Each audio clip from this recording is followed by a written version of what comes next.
Hello, loves. Today I have compiled quite a few good stories. Let's get started. Story: My wife's weird uncle. First off, he has never done anything outwardly harmful to either me or my wife. We also enjoy his company very much, both for and despite the following events. That being said, I've known him for a year and he does some of the weirdest shit I've experienced. I actually like him for all of his quirks. He's clearly smart and capable, but then again so was Ted Bundy, so I'm not the best judge of character.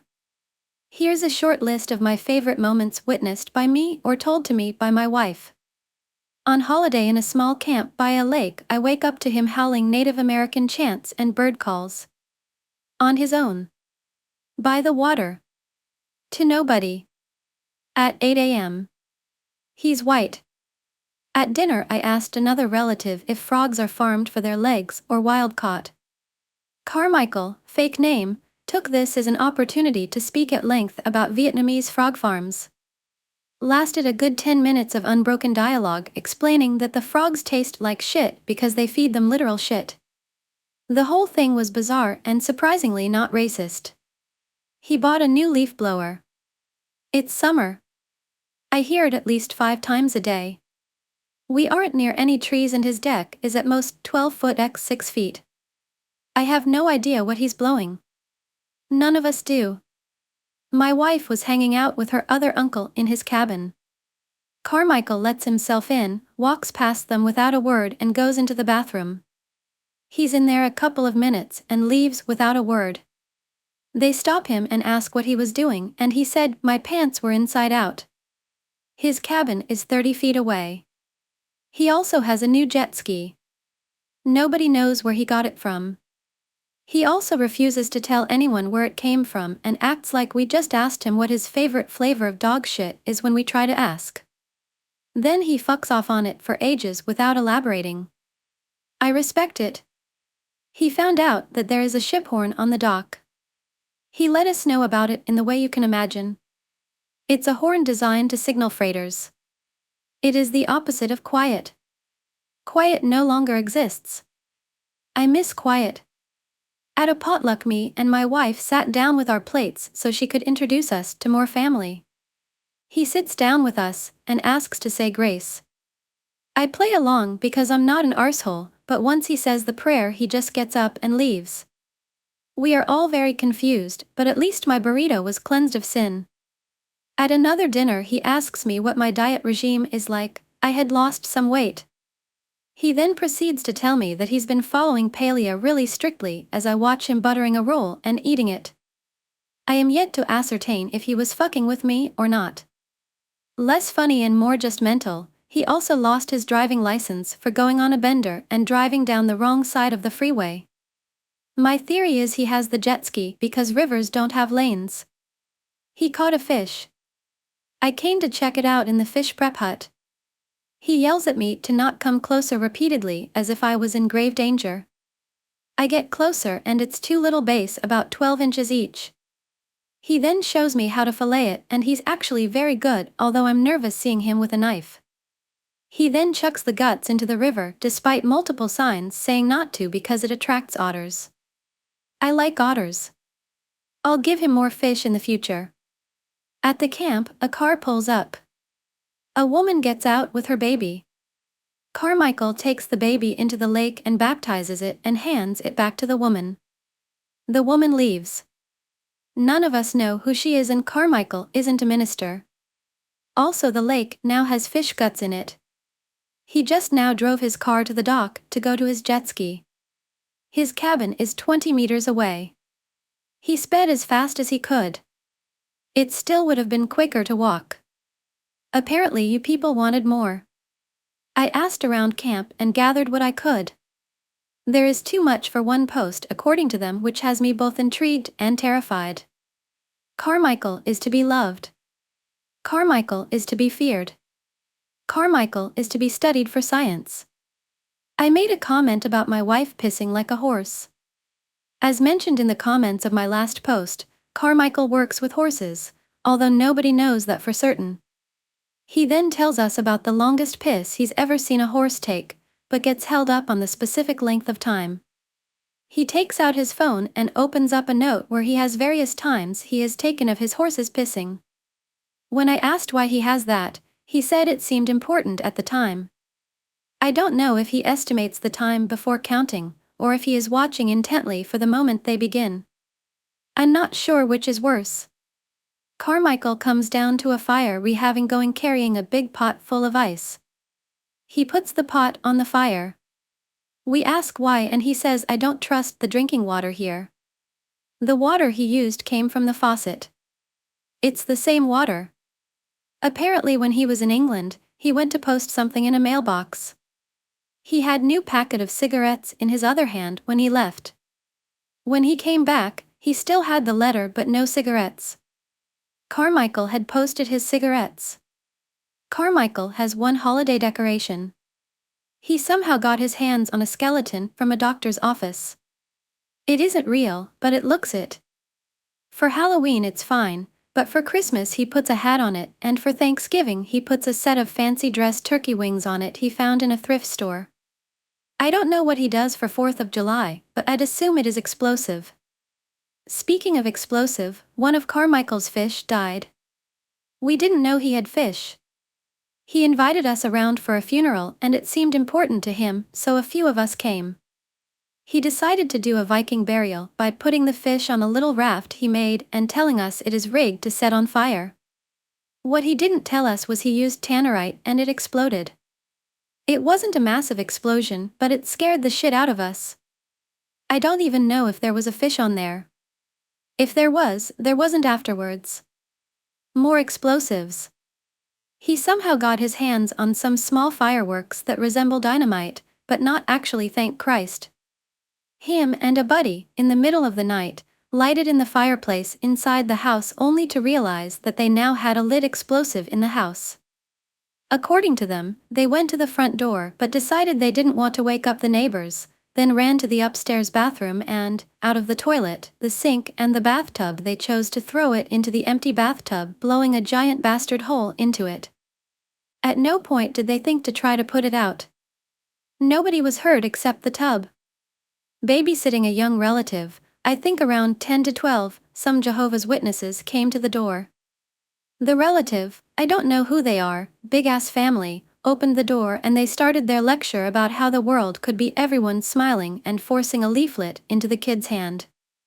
Carmichael comes to the door smoking a cigarette.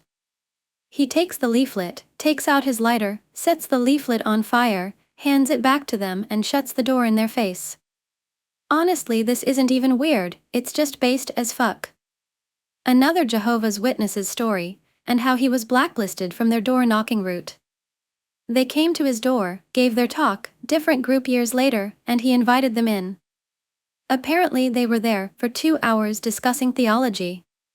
When they invited him to their church, he said, "Oh, I'm not interested in joining, I just like talking to people," and they left. A few weeks later, another duo came and he did it again. We got word through friends of friends that the local chapter tell people not to knock on his door. This one, it is important to say that Carmichael has never, ever been accused of anything weird with kids, and while he can put us on edge, nobody has ever felt in danger. Once out with friends they were throwing a football about and some children around 6 to 8 came up asking to play. No parents to be seen, and they were all adults. After telling them to get lost, one of the kids kicks him in the shin. He responds, "I wouldn't molest you even if I was desperate." Questions were asked, such as what the fuck, and he said that he wanted to say something that wouldn't make sense right now, but in the future will pop into their minds and really mess with them. Again, he's never acted weird towards kids in any way, shape, or form, it was just a super fucked and dark comeback which I personally think is a stroke of evil genius. At one point the cops were looking for him for grand theft auto and arson for stealing and setting a camper on fire. To this day, nobody ratted on him because he swears up and down it was an accident.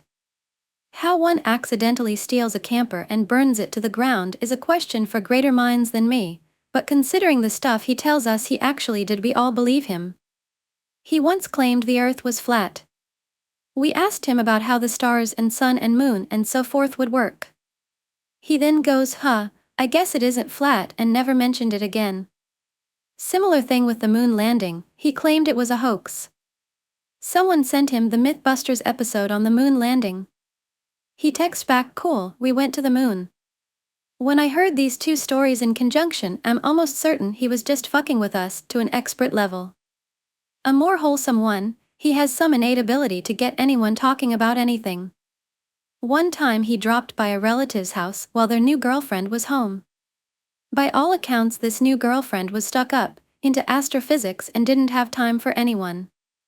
After a brief hello, the relative goes to get them drinks, but when he comes back less than a minute later, Carmichael has sat down with her and has her talking earnestly about the concept of life after death and tangent realities through a scientific viewpoint. He owns what I call the chair of Theseus. Years back he made a chair, and over the years pretty much every part has broken and been replaced. Thing is, it's a really shitty chair and apparently holds zero significance to him. I've seen him burn broken furniture for less. I straight up don't get it, because this has apparently been going on for close to a decade, which is a long-ass time for a troll that rarely comes up. Story: an incomplete portrait of a girl who died. You were never technically given a curfew. You always hated leaving the house, and your mom said this is why you instead had outside hours. So, at 16, when you come home at 3 in the morning, you're surprised to see light pouring out upstairs from the kitchen. A sign she's waiting up. You told her you were going to a bonfire and you likely wouldn't be back until after 2 because your friend would need to sober up to drive you home. Normally this would have placated your mom, but there she is, waiting for you. You suddenly feel elated, and this time it's not just because you're high. You're actually eager for a conversation with your mom, even if she's clearly gearing up to lecture you. You walk upstairs to the kitchen. She's at the table, eyeing you warily. A robe thrown over her pajamas, and her curls spilling messily over her shoulders. Her hair is rarely unstraightened, and you feel closer to her when she leaves it be. "So?" she asks while you get a glass of water. "What?" She shakes her head at you and pulls a sour face as if you should know what she means. "Did you get my text?" Your heart rolls roaring thunder. Every fight mom picks is to the death. It's exhilarating. You never know what's going to be pulled out of you, or what you're going to get from her. Sometimes it's even a little funny, but only to the two of you. You pad your hoodie down. It's winter and you probably need a real coat, but you haven't earned enough from babysitting to buy one yet. Your phone is an ice block in your pocket and you're completely unsurprised that it's dead. "Sorry," you shrug at her, "phone died." She pouts, and you're confused. She sighs and tightens her robe as you deflate. "I asked you to get me Oreos and Pepsi. I was really looking forward to it." She doesn't have anything else to say to you. She goes down to the garage for a smoke. You think about joining her, but you have this aching pit in your stomach. At 12 you are a rabbit, caught in a trap waiting for the hunter to break your neck. Your eyes are wild. Your eyes are dead. Your grandfather's heart underneath you is almost as frantic as your own. His head turned towards the television. You look at your grandmother lying next to him, and she looks right back at you. Her mouth is a tight line and her eyes are wet. You try to press your thoughts, mostly pleased to get you out of here, into her head. "Herman," your grandmother says with her voice soft and her eyes wandering to his hand at the small of your back. "It's time for bed." The next morning he teaches you to shoot. You are surprised by the feel of the gun. Warm as a baby bird and heavy as a stone. It strains your arms and you can't escape the thought that this was made to kill someone. You think of how a bullet rips through flesh when you're eyeing the paper target. You don't want to be here or do this, but what you want hardly matters. When you pull the trigger, the gun kicks back, the sound snaps your ears, your heart beats its fists against your chest, and you miss the fucking shot. You cry. Grandfather says you are weak. You try to breathe, even out, but your eyes wander to the treeline and you cry so hard your throat is raw. You are 5 and your great cousin Michael wraps duct tape around your wrists. He is quiet, intense, and almost reverent in his task. His pale cheeks flushed, watery blue eyes screwed in concentration, and the white blonde hairs on his arms stand up. It's the first time in a couple days you've had someone this focused on you. You watch the motions when you can no longer look at his face. The few glimpses you got were so different from how he usually is. Gone the impish mask of childhood and fixed the stare of a man attempting to break through a 10-year-old. You and he are one and the same. Cycling through your ages the way other children cycle through their moods. You don't say anything, and neither does your great aunt when she opens the car door with a bag of dog food balanced on her hip. You lose most of the summer you're 16 to a friend's bedroom. You and your mom have been fighting, but this has been true for years. You don't even remember why you don't get along, but she always insists you started it. Things that don't change don't matter. Nothing feels like it matters because time doesn't exist in this bedroom. The walls are plain white, the one window is covered up, and you and your friend never sleep when you're supposed to. The two of you alternate between writing, reading, watching movies, and in many ways this is the safest you've felt in years. But there is an edge to this comfort. You had left to stay the night, just one night, last month. You don't particularly enjoy leaving home because you never know when you'll be allowed back. Every time you ask you get the same answers. Let me enjoy my free time. I'm not ready to be a mom again. Just wait until Jonah leaves for the slope, then you can come back.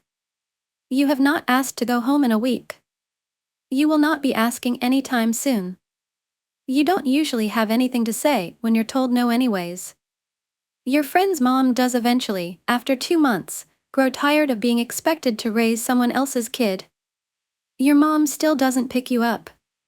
Instead she sends Jonah. Jonah is her husband and you have never seen him sober. He is drinking a beer when he pulls into your friend's driveway. You don't want to get in the car with him, but you know you have no other choice.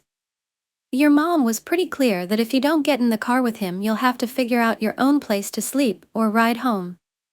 It feels like a test. Jonah decides to spend the car ride drinking and talking about how much your mom loves you and your younger sibling. Every adult in your life feels the need to remind you of this, and it gets less convincing every time. Jonah doesn't even seem to believe it himself because he suddenly lurches into a new conversation. About parents, and disappointment, and how in the end we fall into certain patterns. For him it was consuming anything in sight that could take him out of his head. He tells you he doesn't want you to go there. Your stomach aches thinking about the things you've already done. You wonder which part of the car you'll be sitting in at his age. 9-year-olds are not supposed to want to die. You know this because your mom told you that was the age when she first had suicidal thoughts. You know this because now you are 9 and you fantasize about death almost every day. You were told by the school to see a therapist even though you never admitted your thoughts to anyone. Your mom doesn't like your therapist. Your mom says she is delusional and focuses too much on your mom and not enough on the absence of your biological father. After every session your mom rants on and on about how this woman can't know you, doesn't have the facilities to help you, and will make you worse than you already are. Privately you think that you enjoy seeing your therapist because every time you see her there is 1 hour of your day just about you. You only get it once a week and for a while you enjoy it. But when you start to feel close to her something strange happens. She sees you off like she always does and your stomach drops. Your brain forces a horrifying thought. That this is all a ruse, an excuse to touch you, and as you turn away in shame you simultaneously cycle through images of her touching you. You ask your mom to stop seeing your therapist. Every reason you give is something your mom said. She is so triumphant it makes your throat tight. You can't remember anyone else touching you before, but you are so certain it will happen again. 16 is the first time you get drunk. You are stranded in your friend's room and still about a month away from going home. You're not worried about being drunk around your friend. You are worried about your thoughts. Vaults in your mind groan against the memories locked away in them. They feel ancient and forbidden, yawning and exhausted from the effort of withholding. You can pick apart different sections of your early childhood memories. Things that had not been accessible to you at home, where you are always worried or angry or hurt. None of them make sense. Each of them is behind a camcorder lens that makes them feel unreal. You remember watching Power Rangers after daycare at a friend's house. The bonfire your great-aunt made to melt all of your cousin's treasures that were too similar to witchcraft. Cheyenne. Herman. Michael. It takes so many sips before you feel drunk. Before those memories slip into the tightly locked vaults you keep in your head. There is no freedom, but there is some strange emptiness, and that alone brings you so much relief. I don't like being alone with him. You say at 5 years old one night over the fire, while your mom and your great-aunt and uncle balance stemless wine glasses on the arms of their camping chairs. You are of course talking about your grandfather, who is not really your grandfather. It's the touching, right? Asks your cousin, Michael, the blonde one. His expression urges you to continue. Every adult circled around the fire goes still except your mom. Your great-uncle, your great-aunt, and your uncle's faces harden under the warm glow. The only one here with any blood relation to you is your mother, and on some level you're aware that she sets the tone for how they all respond to you. The sun hovers over you, and your other brunette cousin pokes at the fire with sharp sticks. The lake shimmers in the distance and the trees whistle in the wind. Your blonde cousin stares at you from over the fire. He is thinner, paler, perceived more feminine than the other, and his watery blue eyes twinkle with a recognition that makes you uncomfortable. Yeah. You admit softly, and your entire body tenses when your mom's cackle echoes off the trees. She stares right at you. Her face twists between agony and joy and anger. Her cheeks in the full blush of booze and her eyes alight with a mischief that almost seems innocent. In these moments she's much more child than mother, and you know without knowing that she's not seeing you. Well, Herman does like M. Young. Cheyenne, your great-aunt's face is strained and her voice is soft. It's true. Your mom spins and rounds to your uncle. He loses interest when they hit puberty.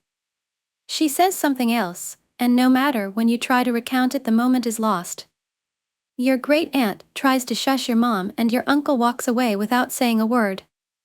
Your mom needs to be consoled, and if you speak now you're just taking another thing away from her. In between your great-aunt and uncle's home and your grandparents' home is a stretch of woods.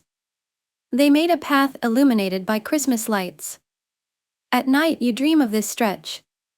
The branches reach out and whip across your face, the roots come up and trip you as you try to make your escape, and every time you try to get up the world spins and spins and spins until you fall back down. You hear beasts growling in the woods and you feel teeth close around your ankles and you try to scream but nothing comes out. You have this dream until you're 27 years old. Story: I called the cops on my mom after 14 years of silence. My mom abandoned my older brother when he was 3. He lived with my grandma for years and had a good childhood. I wish it was the same for me and my brother. You see, I'm 15 and I'm the youngest. I'm the most hated member of my family because I was an accident to my dad left when I was 2, was using my mom for money and abused us. This is what they said to me. I don't know, I was one, not my mom is much worse. She only cares about money and her looks. She abused us when we were kids and treated us like we were strangers to her. I hated her. I was only 4 when me and my brother got kicked out of the house in the middle of the midnight because we were having fun playing with our toys, laughing. At summers we used to got to our grandparents because our mom was working. But things there weren't good either. Why grandma hated us because she hated our mom for not supporting her by giving her money to raise her own son. Why older brother hated us much either. Why grandma gave us the leftovers of my older brother's food, treated us shit, calling us disgusting and things. T was worst for me because I was 6 and a girl, which my grandma took advantage of with making me do all the house chores and cleaning while she was out with my brothers with my aunts and uncles having fun. I felt like Cinderella. I was abused by my grandma too just because my older brother wanted so. Remember in my room in the dark, hugging my teddy bear and crying. That teddy bear was the only thing I had to feel loved. Was 6 years old. My mom didn't know how to cook, so she bought us chocolates from the supermarket to eat day and night. With the years I got fat. And everyone in my family, included my mom, was making fun of me, from the little pretty cute skinny girl to the big ugly girl. At school things weren't better. I got bullied for over 7 years, since today. I got in depression. I was all alone. I wasn't even good at school because I never had any help with my homework. At 10, I couldn't take it anymore. I wanted to die. I started harming myself and searching ways to suicide. My mom gets a lot of money but never gives us anything and lies that she doesn't have anything. Was sick ASF and I still am, and my mom still refuses to give money on doctors for me to recover from my diseases, which are dangerous for my age. She does that to get people give her money by calling churches telling them that her kids are crying because they are hungry and she doesn't have any food. She had us as a way to get more money. At age 6 I had no clothes or shoes. I was wearing my brother's old clothes. Still don't have anything to wear, but mostly nothing to eat. She talks all by herself and laughs like an evil person, repeating things that she said 30 years ago, and it creeps us out every time. Years passed like this with me living like this. At some point when I ended up doing some crazy shit, when I was 14. One day my grandma called my mom complaining that she doesn't give money to me, money that someone else gave for me. She ended up in a situation that she couldn't lie anymore because it wouldn't make any sense, and she started screaming like a maniac, throwing things. That time I couldn't take it anymore. I turned around and looked at her and said, "Enough is enough." I ran out of the house and started crying while running on the road. I didn't come back. I was missing for 2 days and she didn't even call me. When I came back she just went to shower and didn't even care that I was back that day. I confessed everything to the police and child services. I didn't feel guilty or sad, I just snapped. Police came and took her to a physiatrist. My mom was screaming and crying, and of course she knew that it was me who did that. Still live with her and cry myself to sleep every night, sad. Because I know that child services don't care about teenagers. They said that they would send me to therapy. It's been 4 months and they still haven't called me like they did every day. Was supposed to go to an orphanage. Don't know what will happen, but things will start going hell now that the school will start, because they will start bringing me to police station again. Turns out the neighborhood report my mom to the police too. I fucking hate myself. I never felt love and I didn't even know what that was until I turned 12. Still want to kill myself. Because I'm useless. My dreams are way too good to be true and I have nothing to make them come true. My whole life is ruined and I think it's time for me to leave and rest in peace. I'm a 15-year-old girl secretly writing all of these because I don't know what to do.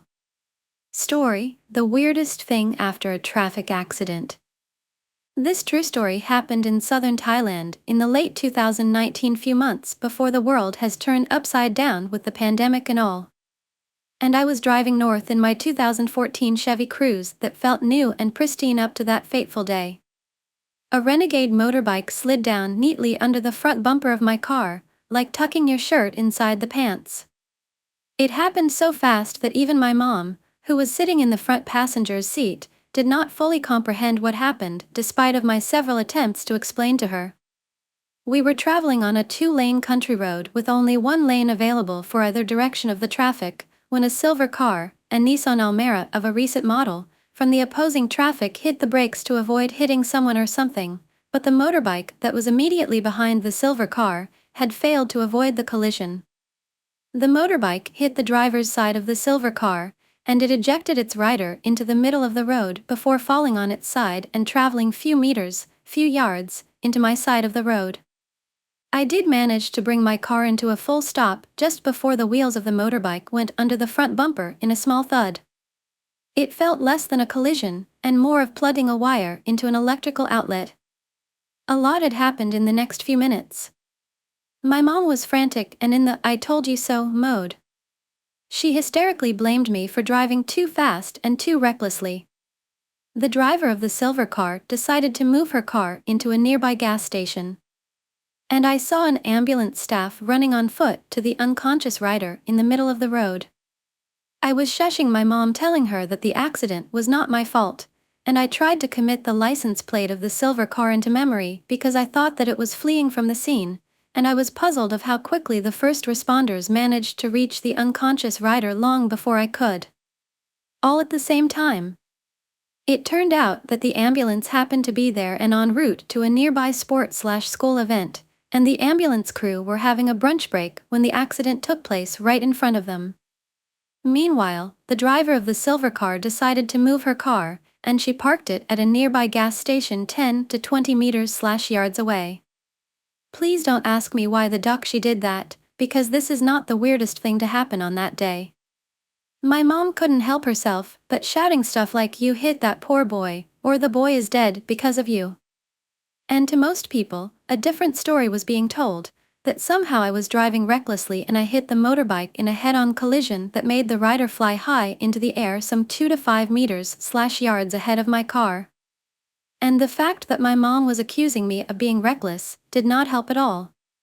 The rider of the motorbike was knocked out cold and he was not wearing a helmet, as the law dictates, but just when the ambulance crew were about to log-roll his body, to slowly turn the body with minimal risk of further neck/spine injuries, the rider suddenly gained consciousness, and he made some active efforts to sit on his knees. PFFFFFFFFFFT. He was fine, except for some minor abrasions over the elbows and arms, and over the right cheek. He eventually managed to stand on his own, but his speech pattern was disorganized and it was causing a lot of concerns among the first responders, so the ambulance crew decided to take him to a nearby hospital for a checkup with the provisional diagnosis of cerebral concussion (CC) to rule out any significant head injuries. This is the norm in Thailand, and most Thai citizens are not concerned about any medical or hospital fees. Most hospital fees are symbolic except for certain items, like cosmetic surgery. And with a full GCS of 15/15, a medical checkup was most probably going to be very brief. As I suspected, it turned out later that the kid, barely 19 years old, was the shy type who just got himself into a lot of trouble. He borrowed his friend's motorbike without having a valid driving license nor an insurance on him, which is the norm in southern Thailand. And now 2 cars and a motorbike were damaged. He was simply overwhelmed by everything that was happening around him. 2 policemen came up to him, and they took some basic information before he was taken to the hospital. And then, they immediately went for the silver car's owner to interrogate her because apparently, you are not supposed to move your car from the scene of an accident before everything was documented. This pisses off people, the police people or otherwise. Someone got hurt requiring medical help equals potentially a crime scene. The damage to both cars was mostly cosmetic, with 1 fog light and 1 tail light were smashed. And both cars would need some paint job. The motorbike itself was in a good condition to be driven on its own power. I mean, yes, there was a motorbike tucked under the front bumper of my car and it did look really bad from far, but no, really it wasn't that bad, like an uninjured baby gazelle under the hold of a friendly lion. The people in southern Thailand are known for their morbid curiosity, so people started to park on the sides of the road to inquire about what happened. Soon a crowd grew around my car and the motorbike underneath. And someone actually had the audacity to sell some nuts and other snacks next to my car, again, a common scene in southern Thailand. I personally blame the local TV. If we only had more interesting TV programs and more interesting shows, then the people here would not be this bored. I stopped answering their relentless interrogation because the questions quickly turned personal and incredibly annoying. Where do you live? Where are you going? How much you paid for your car? Do you know this guy who lives in your neighborhood? He is my brother-in-law who is married to my oldest sister. Are you married? And how many kids do you have? I shit you not. And as much we have people who are morbidly curious, we also have people who are desperately looking for attention and validation. How do they do that, you may ask? By appointing themselves as the official speaker for the accident, or by acting as a news reporter to the audience who were there. One man took one side of the crowd to tell his version of the events, and another man took the other side of the crowd telling a slightly more exciting version of the events. And while it was fun to see who got the most details wrong, they were completely destroyed, to smithereens, by an old man who was 5x more energetic, 10x black belt holder in the ancient art of bullshitting, and 100% wrong about all the details.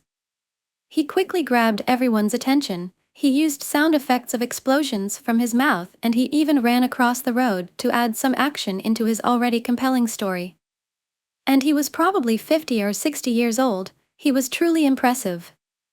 He was so compelling that I got intrigued considering that I was literally in the front seats of the accident when it happened. I did try to interrupt him few times. Please uncle, this is not how it happened. In our local Malay language, we often use titles of endearment with strangers like uncle, auntie, younger brother or older sister, and we use pronouns of respect when we address people. But on the other side of the spectrum, we also have pronouns of disrespect and showing our disapproval to people. Be quiet, your mom had already admitted that it was all your fault. In our local Malay language, we have 3 levels of pronouns for respect: respectful, neutral, and disrespectful for pronouns like I or you, and he chose to use all the pronouns of disrespect while addressing me. And dude, he was adamant, so we all know how he was driving recklessly at high speed, and the poor kid, who is barely older than a child, was hit violently from behind and he was flown high into the air the way to this very spot. And the poor kid was sent to the hospital in bad conditions, fighting for his life, and I do not know whether he's going to make it or not. At this point, he managed to shut me down 3 times when I tried to correct him.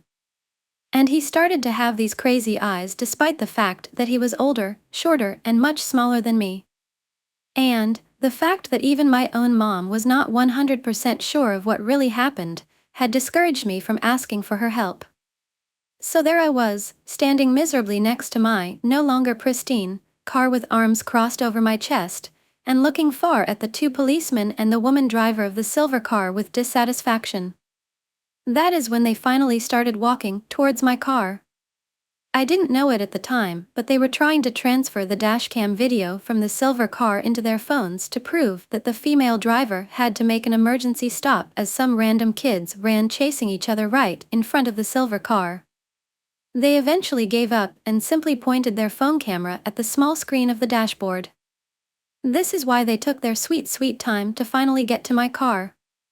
I instinctively started walking towards the policeman because, well, because I thought that it was the most polite thing to do, to go and meet them halfway. The old man walked right past me, and I actually shouted in English, "What the hell?" I walked faster. And he started to walk faster. And before I knew it, we were racing and grabbing each other's arm, all shouting, "Uncle! You weren't even here when it all happened. Someone must tell them of what really happened. My nephew is at the hospital because of you." We started pushing each other, not with hands and arms, but with chests and shoulders. So okay, he was older. He was probably 70 kilograms, 155 pounds, and I was 110 kilograms, 242 pounds. And he was short, he was up to my chin, and I was 171 centimeters, 5 feet 8 inches, not devastatingly tall but taller. And all I could see at the time was this white blinding light of anger, and one dark dumb thought that if I kept my arms and my hands high in the air, the 2 policemen would clearly see that I was not carrying any weapons on me while I was challenging this old man into this non-sexual IDKWTF contest. And the old man did the same with his hands and arms, like in Monkey See Monkey Do, although to be fully honest, I am not 100% sure who lifted his hands and arms high into the sky first. So let me ask you, am I the butthole AIT? The 2 policemen quickly pulled us apart. And finally the old man was told that his nephew, by marriage and not by blood relations, was doing well the last time they spoke to him. The old man's face simply lit up like a child receiving her Christmas gift AITA for keeping the "I will strangle you" face all the time while looking at him. The policeman explained what happened to my mother as well, with me repeating in the background, "I told ya. I told ya. I bloody told you." The policeman invited us, all the parties involved, to their precinct for some tea and biscuits, and also to file up a police report because in the eyes of the law, someone did get hurt.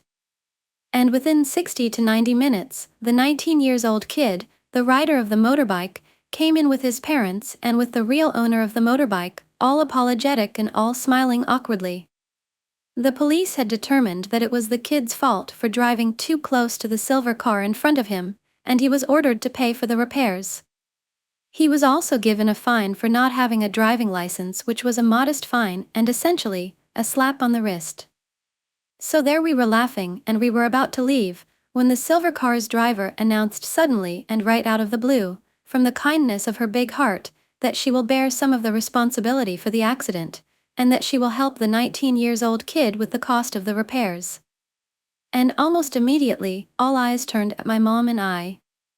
Well, on me mostly.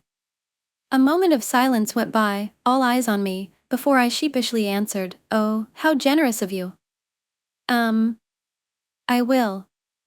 I will text you the estimate, the quote, for the repairs as soon as I have it. I could feel the warmth as my face turned red like a tomato. But seriously, if I had a time machine, I would probably go back, and answered her more confidently, right there and then, "Screw the both of you. You two had ruined my car and ruined my entire day, so both of you are going to bear the full cost of repairs." Ida? Just a tiny detail. As we were about to leave the police station or the precinct, I honestly cannot tell you the difference. I had a quick glance at the office of the highest ranking officer at that precinct, the station's chief or the highest ranking's office. I also cannot read the ranks on their shoulders or based on their uniforms, but the older gentleman looked more senior and looked more important, the more authoritative type, compared to other officers. And there he was laughing and jiggling in his big nice office, and sharing some cupcakes and some tea with the old man. Sigh. Yes, it's him again. The same old man from 2 hours earlier. Dude, what a hell? I was not even aware that he had followed us all the way to the precinct up to that point. Story, my mom hates me, like really hates me. It sucks that my mom has to constantly remind me of all the things she hates about me, that it soon turns into me hating myself for it. From my physical appearance to my inner problems, she would say right to my face and wouldn't feel any remorse about I don't understand the concept of "we're hurting you because we love you." Bullshit. You don't strip your daughter's clothes off and say that you look fat and ugly while being hit. I experienced this when I was 14. You don't hit your child in the bottom with a metal stick. I blurted out that I wish I wasn't born, and she repeatedly hit me again and said I was ungrateful. You don't make your kid feel so shitty that it's to the point that they have to constantly cry in secret, and they'd say you were overreacting. I don't understand my mother. Does she hate me? She constantly hits me. She said the most brutal thing that could leave a child feel unloved and shitty for years to come. I understood that she came from a family where her dad, my late grandpa, cheated, and her mom, my grandma, had to work while my mom has to stay with aunts and uncles. I understood she was hardworking and her aunts adored her, but I can't help but hate her for all the things she put me through. I just can't, since it started at an early age. I'm the type to be more conservative. I would usually just hide myself face in a mask and constantly wear a hoodie. It made me feel secure. I felt safe. But once I take off that hoodie and mask, I would feel naked, exposed. I have anxiety when I take off my hoodie or show my face, probably from the years of constant bullying by my mom. She wouldn't shut up about my face and appearance. And when I try to go on a diet or to try to take care of myself, she would say, "Do you think you could still save what you look?" Which just brings me down. I developed body dysmorphia, wherein I can't even look at myself in the mirror or look at pictures of myself from my friends without thinking, "God, I look so bad." Recently we got to do a family photo for Christmas. As we took pictures, she would constantly look at me. After the photo shoot, as we started to leave the studio, she told me that the photos were great, but she said that my face ruined it, and that was really beyond hurtful. How could she say that? Her daughter, her first daughter. It doesn't change. Even if I'm already 19, I still live with her. She pays for my college and I want to finish my course as a fine arts student, but I often would feel like giving up, either to find a new life or maybe just end it. I really don't know what to do, and I just pretend that everything's okay while in reality, I want to just disappear. Story, ready to move on from my mom. 19, ready to cut my mom out of my life. I know it sounds bad, but I'm done with my mom. She always plays the victim, and I feel like she really doesn't care about me. Let me start with the time we had a fight. My mom and I fought about her birthday. I couldn't attend because she wanted to have it in another city, and I was at home feeling sick and also on my period. I called my mom to wish her a happy birthday and told her I couldn't attend because I didn't feel good. She didn't say anything, just said okay and hung up on me, so I didn't think much about it. When my mom came back home, she didn't talk to me and ignored me. I left her alone and went to bed. She came into my room and started yelling about how I'm a bad daughter, that I'm never there for her, and never want to do anything for her. I ignored her because I was tired, and it was really late, so I didn't want to argue. The next day, she gave me the silent treatment, so I left her alone and went to school. When I came back, she started to argue with me about her birthday, saying I was the only one who didn't come. Also, my mom has a girlfriend, and she was saying stuff about how weird it was for me not to come to my mom's birthday. I ignored all of it because I wasn't in the mood to argue. Later that day, my mom called my uncle and talked about how ungrateful and bad I was. She put her phone on speaker so my uncle could talk to me. My uncle started screaming at me, saying I should have gone to her birthday. Keep in mind that I was sick and had cramps, and the party was in another city, about 1 hour and 50 minutes away by train, sometimes even 2 hours. My uncle didn't let me talk and kept cutting me off, so I ignored them and did my own thing. She kept going about how bad I was, so I called my boyfriend because I didn't want to stay home anymore and just wanted to go out for a couple of hours to have some peace. My mother came into my room and said if I left, I wouldn't be welcome anymore and that she would throw me out. I was talking with my boyfriend on the phone and just went to bed with him on the phone. There's so much I can tell you. For example, my mom's girlfriend has 2 children, 17 and 12 years old. There was a time I needed a new laptop for school because mine was broken, so I asked my mom if I could have one. She told me she didn't have any money, so she couldn't get me one. I let it go and called my boyfriend to talk about my laptop and how my mom couldn't afford it. I asked my boyfriend if he could lend me some money so I could get one, and he did. I bought my laptop. A while later, one of my mom's girlfriend's children had a birthday, and he wanted an expensive present, a steering wheel for a game that cost $450. She bought it for him. Mind you, she said she didn't have any money when I asked her. I know y'all could say maybe she didn't have it at that time, but I asked her so many times, and she bought it the same day and came home laughing about it. That happened a few months ago. Recently, I cooked some rice because I was hungry, and I just made it for one person because my mom always yells at me if I make too much rice, saying it's a waste. That day, my boyfriend came to visit, and we were on the couch watching movies.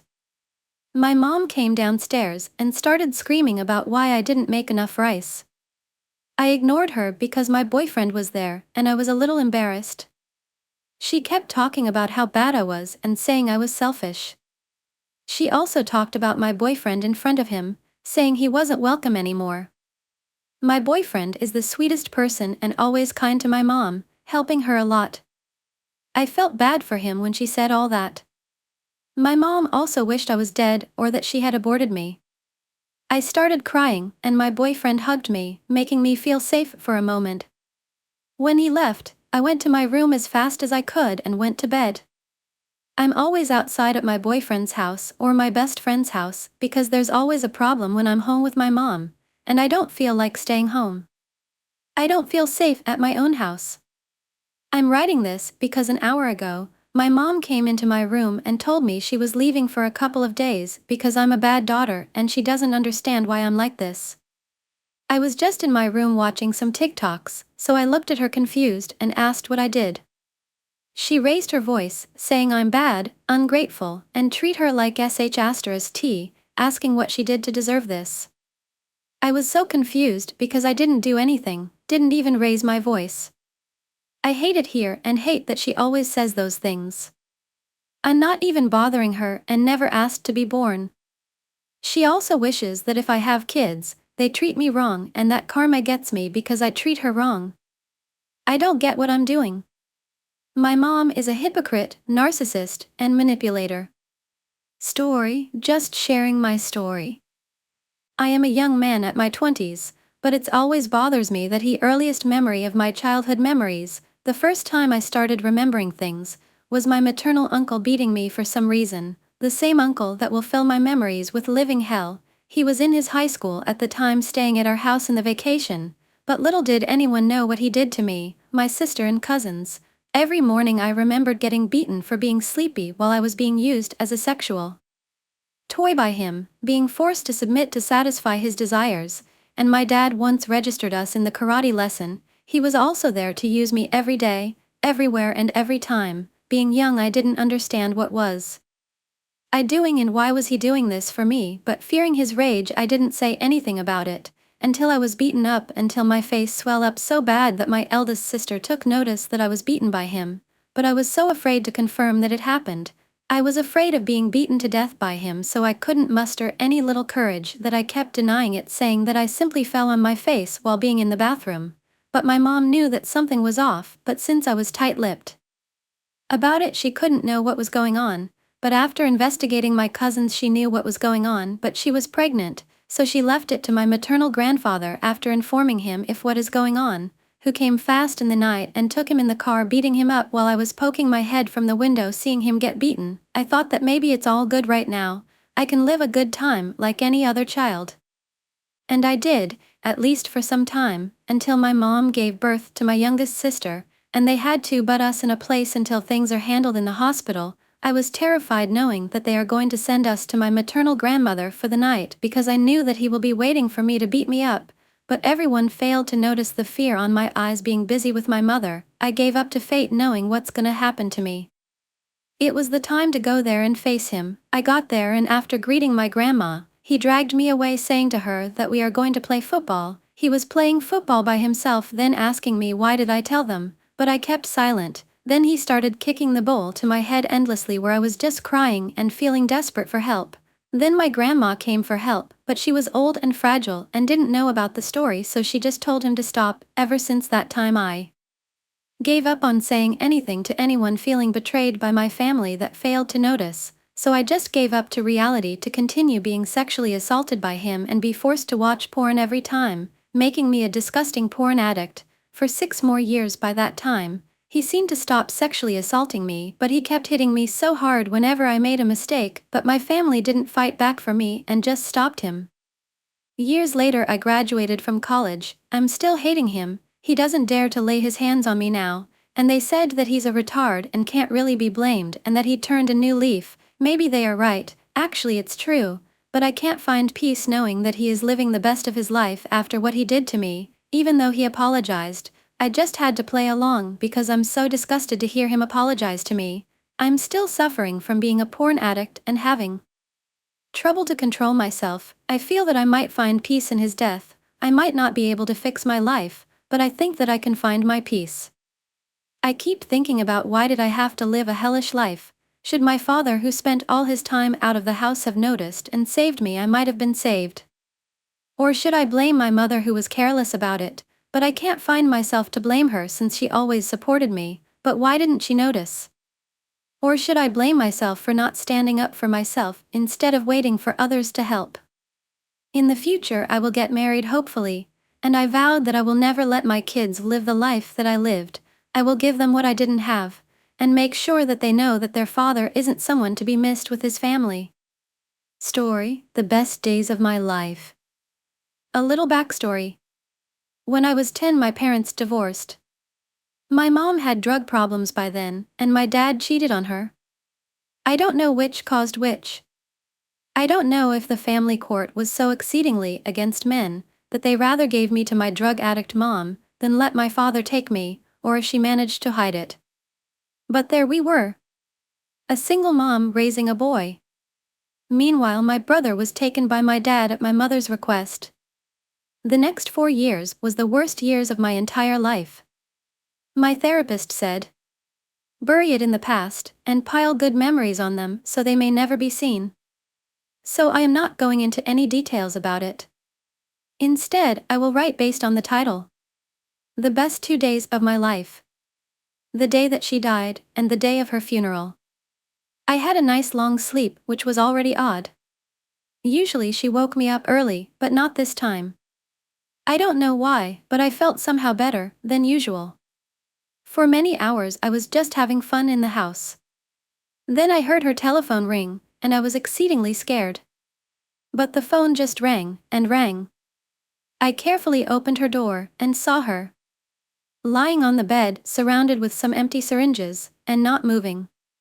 As I looked at her for a while, I noticed that she is not breathing. It took a while to click in, but then I was just joyfully jumped. This was a dream come true. I went to her phone, searched for my dad's number, and for the first time since our separation called him. I remember yelling in joy that she died. She finally died. My mother is no more. He was shocked in the phone, calling a bad joke, but then I said it's not joke. It's finally over. Then I asked to help me burn the corpse, because it's heavy, and I don't want to burn inside the house. He called the cops and came to the house himself as well. I remember the cops being very distressed the way I acted. A single mom died, and the child is smiling and celebrating. It was clear on their face that they are very uncomfortable with the situation, but I just couldn't stop smiling. I overheard them speaking that I am a future serial killer. Hours later, my father arrived. He was very shocked that the police was still there gathering evidence. He lived far away. By then I told the cops everything I knew. He was shocked when the police told that they found a lot of drugs, and he can't go in because the case is under investigation. Then he looked at me as I was still smiling. The only way I could describe his face was terror. I don't know what he was thinking about the situation, but he just took me to my new home. He tried to ask me while I was smiling, but I never answered. I just couldn't. He knew something was wrong, but not pried into it. Sometimes later came the funeral. It didn't end in an exactly happy way, but it was still a great day to me. A final goodbye to the most evil and vile person I ever knew. I had the same crazy smile I had on the day she died. Many people commented on it. My uncle said that I look like a serial killer. My aunt said that it must be the way I cope. My cousin said that I look like the Joker. It must have been very odd to everyone. People being sad, and some women crying, and the child of this person smiling the whole time. Later I was asked to say something in front of the crowd. My head was full of thoughts, but in the end all I was said. Good riddance. And then I started laughing like never before, or since. The purest joy a person can have. My dad quickly took me away, and he was angry. He asked, "What's wrong with you? Why did you say something like this?" Then I looked him in the eyes, and for the first time since the funeral started I had a serious face. I said, "After everything she done to me, I wish I killed her myself." Then he had the same face when he looked at me the first time, celebrating back on that day. That same terror. As if it were written on his face. What this kid has become. Then all he asked is to be silent from now on, and let the others mourn. He knew at that point that something went horribly wrong during my time with her. I put my smile back and obliged. For now. Later on, after her coffin was put into the ground, everyone, including me, was given a flower. I saw the people throwing it into the hole as a final goodbye, but I didn't go. When only I was there with the flower, my dad asked me to give my goodbye.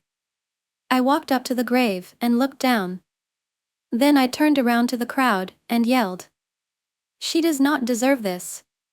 She does not deserve any of this." Everyone was shocked. There was some yelling. Then my dad came to me, and everyone fell silent. He asked, "How can I say this? What she has done to me?" It was the first time anyone ever asked. For the whole time everyone was thinking that something is wrong with me, but nobody bothered to ask. Why? Why I behave like this? Why I hate her so much? And then I told everything as loud as I could speak. The beatings, the ****UAL abuses, the drugs, and my attempted suicide. Everything. By the end of it I fell on my knees crying. I don't remember the faces. I couldn't see through the tears. My dad hugged me and told, "Let's just go home." But I couldn't. I was just kneeling there paralyzed. Then someone else picked me up. I believe it was my uncle. He took me into my dad's car, and we went home. There was no more speaking that day. By the time we arrived, I pulled myself together enough to walk into my bed, and cried myself into sleep. Story: how do you not realize your kid's dad isn't the dad? I recently found out that my kid's dad drugged me and allowed someone to rape me, which resulted in me becoming pregnant with my oldest child. I had no clue for almost 12 years. Of course, looking back, it's super obvious and makes teetotal sense. And I feel so stupid for not having questioned it sooner, but when you know in your mind you slept with only one person, why would you ever think to question it? How could it be anyone other than the only person you knowingly and willingly had sex with? I went to the police and filed a report and was pretty much laughed out of the police station. I guess it's BC of how I came to realize this happened is kind of questionable in some people's opinions, but there's no denying everything that clearly points to his guilt that has since been admitted and or transpired. I realized this was done to me after being drugged and raped recently. I was slipped fentanyl in a drink I had and woke up 15 hours later with a lot of discomfort down there and back there, if you know what I mean. After this incident, I kept having this image pop into my head, an image of myself face down on a bed, and not just any bed, but a bed I had seen often over the years, my kid's uncle's bed. And in this image in my mind, I was obviously incapacitated, with a guy that was like a little brother to my kid's dad, and me as well, on top of me, with my kid's dad, his brother and their mother standing around the bed watching. And I don't know how to explain it, but I knew that this scene I kept picturing in my mind was from a specific time period in my life, in my relationship, and the boy that I'm seeing on top of me was 15 years old at the time.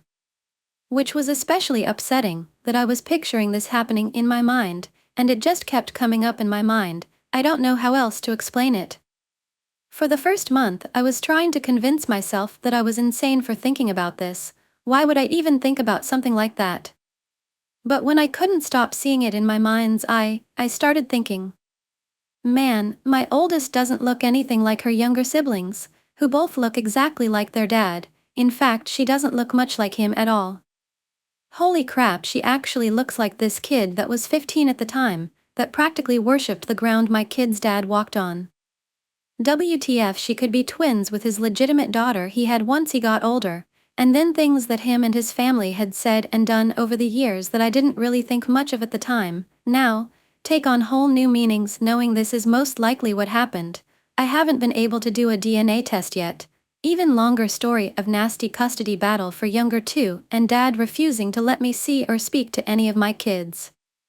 So looking back, me and him tried for all three of our babies. For our oldest we tried for 6 weeks and I remember his mom saying to me, there's something wrong with kid's dad, he's not going to be able to get you pregnant, you know his HSGF miscarried their baby years ago, he has to be the problem. Well, a couple weeks after that conversation I was pregnant, so I didn't think anything else about it. But she was so obsessed with having a grandchild, a granddaughter in particular, and this psychotic covert narcissist bitch absolutely wanted a grandbaby so bad that she would have talked her son, who hadn't been able to impregnate his GF after 6 weeks of trying, into drugging her and letting the 15-year-old boy who stayed at her house after school for his single working mom, have sex with her and seeing if she got pregnant by him, then they'd know if it was him or me and she'd get the grand baby she was obsessed with having. I wish I was kidding and exaggerating. I feel like I've rambled on enough. I hope y'all were able to follow my fucked up way beyond Jerry Springer story. If anyone's interested in knowing what happened after I realized this and confronted the then 15 years old and my kid's dad about this incident, let me know and I'll make a follow-up post. I'm just so mad he did this to me, to my daughter, to all three of our kids, and then let me believe for 12 years he was the father of all 3 kids, knowing good and damn well he drugged me and let a 15-year-old rape me exactly at the time I got pregnant with a child that could be the then 15-year-old's mini-me. I believe my ex and my L thought if I had realized it sooner than after her evil, hateful ass had croaked, and I demanded a DNA test, she could try and accuse me of statutory rape, which is why she wanted the then 15-year-old to be the one to rape me. Y'all, I'm serious. Me and my kids are going to need lifelong therapy to work through this bullshit. Bye and see you again in the next videos and stories.